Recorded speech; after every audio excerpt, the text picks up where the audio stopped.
This all happened to me around 7 years ago when I was 9 years old. My mom had been single for 9 years and she raised me and my older sister alone. Until one night she went out with a few friends and met a guy called John, who is now my stepdad. Anyway, me and my sister, my mom, we would go over to John's house often and sleep at his house as we lived about 2 hours away from each other and we had no way to get home at night. One night I remember we stayed at his house for the night. His bed was downstairs, so I slept in one of the upstairs rooms.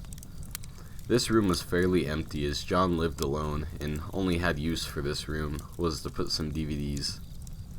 I slept on a blow-up mattress in the corner of the room with the window right behind me. This window didn't have any type of blinds or curtains, so all the cars that drove past lit up the room and made it very hard to sleep. One night I was laid awake and it must have been 3 in the morning, and I couldn't sleep. This is when I heard the sharp noises of what sounded like something hitting off the window. As soon as it happened once, I froze. I hoped that it was just something that could be explained and it wasn't anything serious. But then it happened again. It sounded like small rocks bouncing off the window. Because I was only 9 at the time, I felt pretty curious. It seems stupid now, but I very slowly tried to peek through the window, still terrified. I couldn't see anything at first. It was pitch black, and the nearest street lamp was down the street. I put my head closer to the window. Suddenly I saw a rock being thrown straight at the window. I gasped and fell back, absolutely terrified. For some reason I got up again, just as a car went down the street. I could see him this time. He was a small man. He had dark eyes and a frown, which made him look really angry, and he was staring right at me. I screamed and ran away from the window to the back of the room. My mom came running up the stairs to ask what was wrong, and I pointed out the window. She looked and there was nobody there, and she told me it was a nightmare. I slept in my sister's room that night. The next morning, I woke up and still remembered everything that happened. I was hungry and we had nothing in the house, so we went to the local store. This was when I was almost kidnapped. My mom went to buy some cereal and I hung back to look at some magazines. I glanced behind me and saw the same man staring at me. I froze and didn't know what to do. He started to walk towards me with the same frown he had last night. He grabbed me and was about to take me out of the store when suddenly my mom stepped out from behind the shelf, saw what he was doing, and punched him straight in the face. He fell to the floor and started growling like a cat. The shop owners called the police, and it turned out that the man was a convicted child molester. I've never been to that area of town again. It was late 2013 when I was 18 or 19. I have lived in the eastern suburbs of Melbourne my whole life, so I would have presumed it'd be a safe place. Boy, was I wrong. A few months earlier, I used to go for 7-kilometer runs, and not once did anything horrible happen, apart from the occasional honk from a P-plater, but that's never fazed me. This one occasion, my male friend asked me to greet him at his other friend's house before they were going to set out to the local clubbing scene. The boys' street was just behind mine, so I was happy to walk on through to meet him. On this walk, I had to go through a reserve. It's a dry patch of what would be a creek behind my street. In case you're not sure what that would be, it was still light out, so I quickly walked through it without a worry and met up with my friend, where we talked for a while, but he had to leave me because of his plans for the night. Usually my friend is quite courteous and would walk me home, but for some reason he didn't offer. At first I didn't mind. Upon leaving the company of my friend, I didn't want to walk through the now dark reserve, so I decided to take the long way through the streets that connect back up to where I live. I started to walk past a park where I spent my childhood that was just around the corner from my house.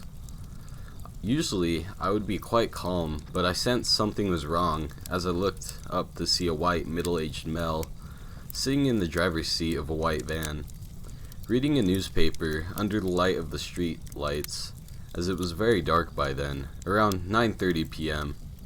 Alarm bells went off in my head and I knew something was wrong, but I kept walking.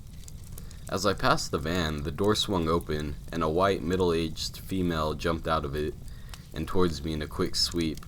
I could feel the warmth of her hand as she brushed near to grab me.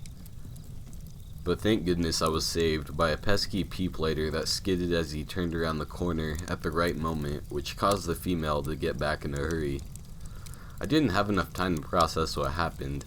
I got myself out of there so fast I think I left my shadow standing there. I'm so thankful for that idiot in the green ute that saved my life. I don't know where I'd be without you.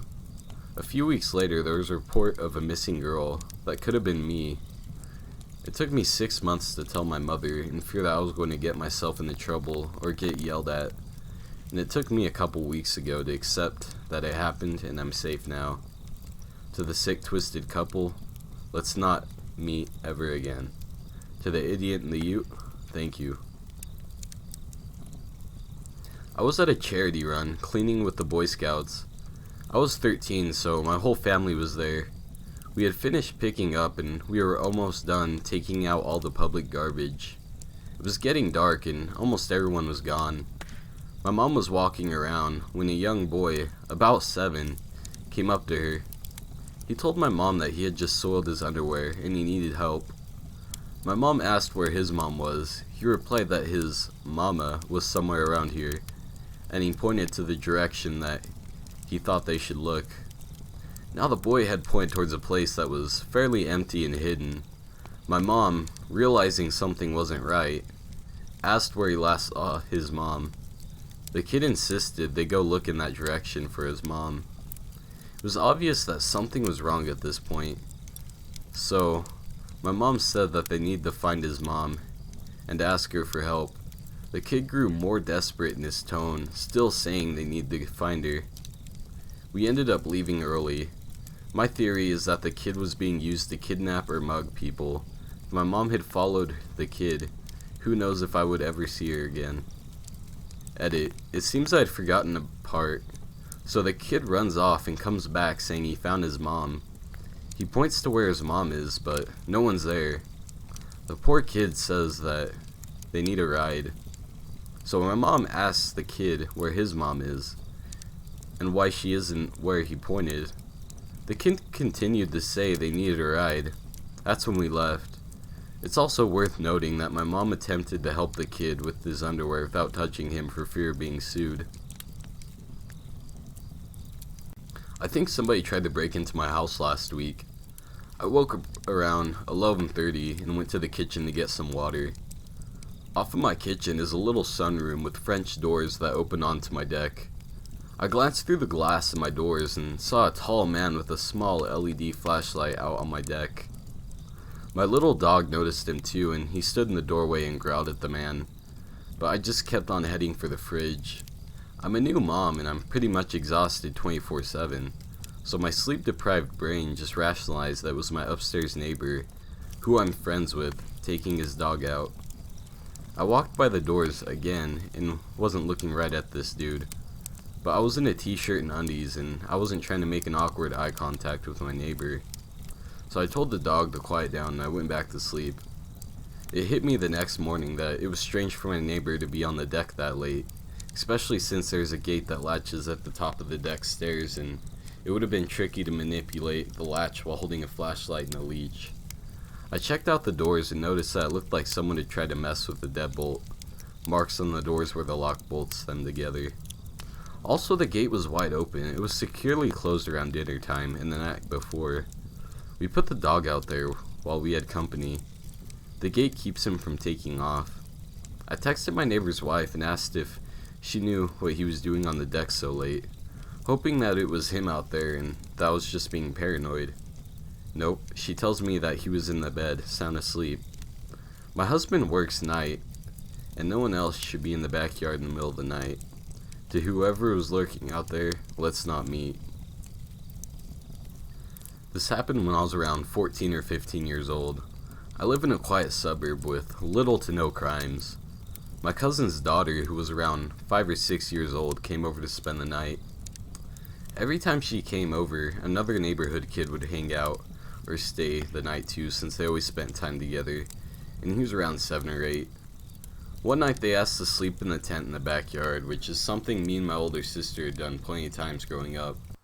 We set up the tent and they fall asleep, and I leave my German Shepherd in there with them, along with a video baby monitor so I can see him. My older sister was inside and had a few friends over, so I joined them. We were sitting in the kitchen where I could easily see the tent. My sister and friends were drinking and playing cards. I just joined in on playing cards. I heard my dog growling over the baby monitor and looked out the screen door and saw someone creeping towards the tent. I jumped up and started yelling, which caused the person to freeze. One of my sister's guy friends runs past me and out the door. The person turns and runs, jumping the fence into the alley with my sister's friend right behind him. The rest of us ran out and gathered the children and got them back in the house. Fortunately, they slept through it and didn't know what had happened. My sister's friend makes a few minutes later, and unfortunately had lost him. I told my sister we should call the police, but she didn't want to get in trouble since some of them were underage and had been drinking. After that, we never let them sleep in the tent again.